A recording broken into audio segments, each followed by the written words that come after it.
Olá pessoal, aqui é o Velgas, hoje é dia 1º de março de 2025. A Rússia faz esforço para avançar com blindados em Kupiansk, apesar que ontem só aconteceram 3 tentativas russas, mas ela está tentando implantar mais blindados lá, acha que com blindados ela vai conseguir avançar. Quero convidá-los, inscrevam-se no canal, principalmente porque aqui você só vê a verdade. Aqui as fake news não são permitidas. E aí você se inscreve, vai receber a notificação de todos os vídeos.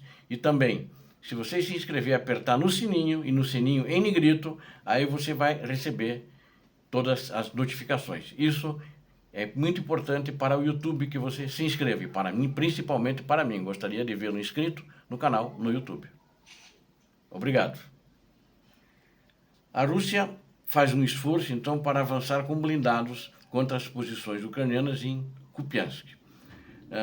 Os russos fizeram um esforço significativo para implantar unidades fortemente blindadas para apoiar sua ofensiva ao longo do rio Oskil, O-S-K-I-L, Oskil.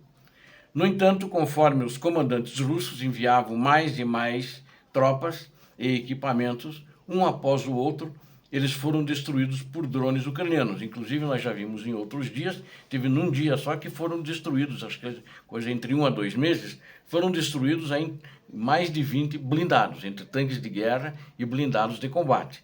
Então, a situação não é fácil para os russos, né? Então, algumas equipes russas têm perecido, né? Têm tido baixas em praticamente quase todas as equipes, todas essas tropas que estão tentando avançar em Kupiansk, né? Eles avançam até determinado ponto e não chegam nem à zona de contato. Eles são repelidos pelo exército ucraniano por drones e artilharia. O objetivo principal das forças russas nesta área é empurrar as forças ucranianas para além do rio Oskil. Para conseguir isso, os russos estão tentando definir condições para um avanço em Kupiansk e Borova, concentrando seus esforços ofensivos em torno de um funil territorial em Pichane.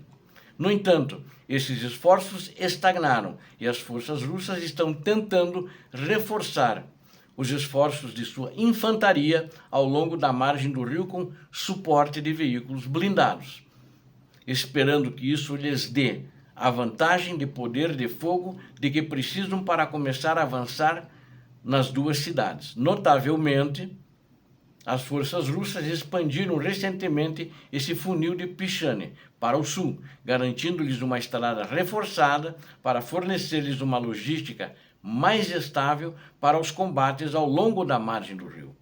Com posições ucranianas a mais de 5 quilômetros de distância, a logística russa permanece além do alcance da maioria dos foguetes guiados antitanque ucranianos.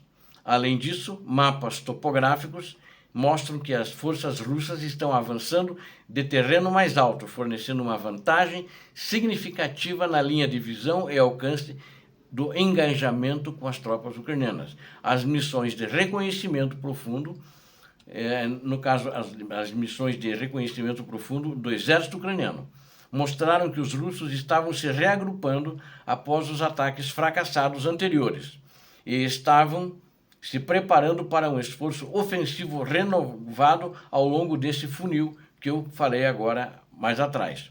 O comandante de um regimento de drones ucranianos relatou que os russos começaram a conduzir missões de reconhecimento em força para detectar as posições ucranianas, porque eles não sabiam exatamente onde estavam as posições ucranianas. E ele relatou que os russos frequentemente atiravam sobre ou através desses grupos de reconhecimento, independentemente de possível fogo amigo, para engajar as posições ucranianas detectadas. O aumento do número dessas operações alertou os ucranianos de que os russos estavam planejando sua ofensiva em breve, permitindo que as preparassem com antecedência. Os ucranianos intensificaram seus levantamentos de drones para detectar esses grupos de assalto de reconhecimento em vigor e eliminá-los antes que pudessem atingir as linhas ucranianas, expor os soldados ucranianos ao longo da artilharia russa, fora do alcance do equipamento de fogo direto ucraniano. essa detecção precoce permitiu que os ucranianos retransmitissem as posições russas para alguns dos batalhões de drones de elite e enganjassem os grupos russos antes que pudessem chegar ao rio. Essa guerra está muito uma guerra de drone e de artilharia. Então, muitas vezes, a maioria das vezes, os russos não têm chegado à hora de contato, ou seja, combate infantaria e infantaria. Raras vezes isso acontece. Naquelas vilas que eles retraíram, que muitas vezes eu já falei para vocês, aí chegam, mas os ucranianos nunca deixam eles chegar. Quando os ucranianos notam que não vão conseguir segurar, e porque não dá tempo, vem aquelas massas de... Agora não estão vindo mais tantas, né? Aquelas massas humanas de munição humana, buchas de canhão descartáveis que os russos mandam, aí eles recuam, né? Nesses casos assim. Então, não existem muitos combates, a não ser como em Toretsk houve muitos combates, porque eles estavam fazendo casa a casa, mas conseguiram tirar os russos de lá, graças a Deus, né? Os russos enviaram tanques individuais ou veículos blindados de transporte de tropas por esse funil, esperando que, se moverem em pequenos números, evitaria a detecção, né? Mas na realidade, não consegue evitar a detecção porque os drones de reconhecimento eles voam a alta altitude. E aí eles passavam a informação das coordenadas desses blindados que vinham isoladamente, em um ou dois, às vezes vinham três, e o drone atingia o blindado deles, esse grupo de reconhecimento que vinha por terra. E isso, aí o que acontece? As tripulações começavam a entrar em pânico, ele atingia, não conseguia destruir, começava o fogo, a tripulação ou a tropa que tinha dentro do blindado, ela se retirava do blindado para tentar escapar justamente de outro impacto que iria destruir totalmente. Que normalmente é assim, a Ucrânia atira no blindado, não destruiu totalmente, só danificou, ela dá o segundo tiro, o drone, vem outro drone e ataca novamente esse blindado. Infelizmente, para os soldados russos desmontados, a tripulação do carro que ele vinha, eles desembarcaram, as tripulações eram os 3 carros ali, né? Perderam todo o respeito pelos soldados que desembarcaram. Eles deram a ré para tentar fugir e acabaram esmagando e matando vários soldados com aquelas esteiras blindadas, deixando eles ali à morte, à própria sorte, né? Os ucranianos alvejaram caminhões de transporte militar também, na região ali que vinham transportando as tropas mais próximas da linha de combate para deixá-los, né?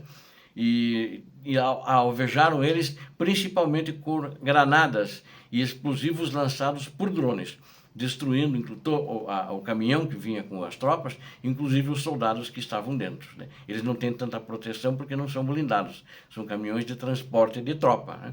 Devido às muitas perdas de veículos, os comandantes russos também enviaram soldados a pé para tentar reforçar, caminhar aqueles 5 quilômetros, né? Mas aí, como eles vinham ao longo do rio, e por aquele funil que já ficou conhecido dos ucranianos, eles eram prontamente atingidos pelas granadas lançadas pelos drones.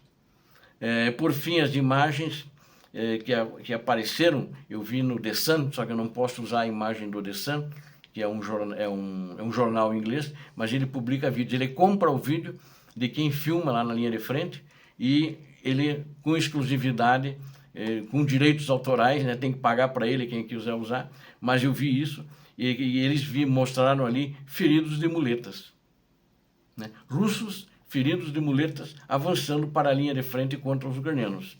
E como eles estavam atirando contra os drones, eles também não foram poupados. No geral, os russos estão tentando aumentar suas forças ao longo da margem do rio e lançar operações de reconhecimento em força, que os operadores de drones ucranianos prontamente desmantelaram, ou seja, têm negado para eles esse avanço. Apesar de terminar a reorganização, os comandantes russos aparentemente já estão com poucas reservas na minha avaliação.